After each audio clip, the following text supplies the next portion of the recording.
আল্লাহর ওলি বাইজিদ বুস্তামি রহমাতুল্লাহি আলাইহি আস্তে আস্তে করে সাফা মারওয়া পাহাড়ের মধ্যে যাইয়া লোকটাকে খোঁজাখুঁজি শুরু করে দিয়েছে, পায় না।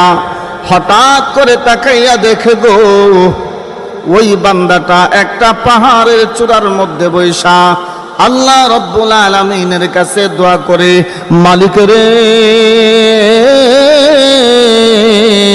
আয় আল্লাহ, অন্যায় করেছি, অপরাধ করেছি, আমি জুলুম করেছি, আমি আমার নিজের মাকে, আয় আল্লাহ, আমার মার গায়ে আমি হাত তুলেছি, আমার মার গায়ে আমি আমার পা দিয়ে লাথি মেরেছি, আয় আল্লাহ, কত গুনাহ করেছি, এই জামানার মধ্যে সবচাইতে বড় গুনাহগার আমি, আয় আল্লাহ তুমি আমাকে মাফ করে দাও, আয় আল্লাহ তুমি আমাকে ক্ষমা করে দাও।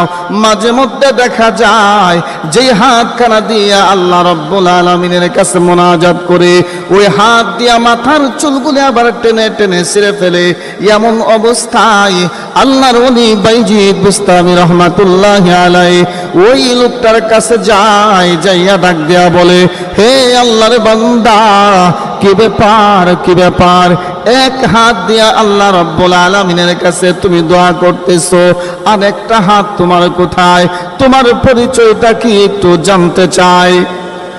ওই লোকটা ডাক দিয়া বলে, হে আল্লাহর ওলি গো, আমাকে যদিও আপনি চিনবেন না, কিন্তু আমি আপনাকে চিনি। বলে, আমি কে? আপনি হলেন এই জামানার বড় একজন আল্লাহর ওলি বাইজিদ বুস্তামি।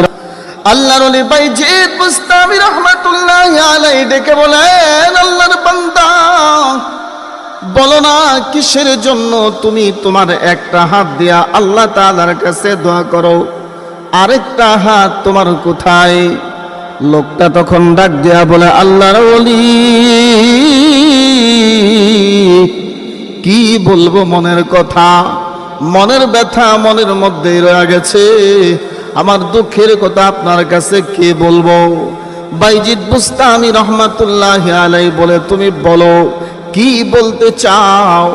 আল্লাহ রাব্বুল আলামিন আমাকে ইহলামের মাধ্যমে জানায়া দিয়েছেন, সমস্ত হাজীদের হজ আল্লাহ কবুল করেছেন, কিন্তু একজনের হজ আল্লাহ কবুল করে নাই। কেন কবুল করে নাই? এই জন্য তোমার কাছে আমি আসছি, তোমার সম্পর্কে আমি জানতে চাই, কি এমন অপরাধ তুমি করেছ? লোকটা তখন ডাক দিয়া বলে, হে আল্লাহর ওলি গো, আমি কি অপরাধ করেছি? আপনি আমার অপরাধের কথা শুনবেননি?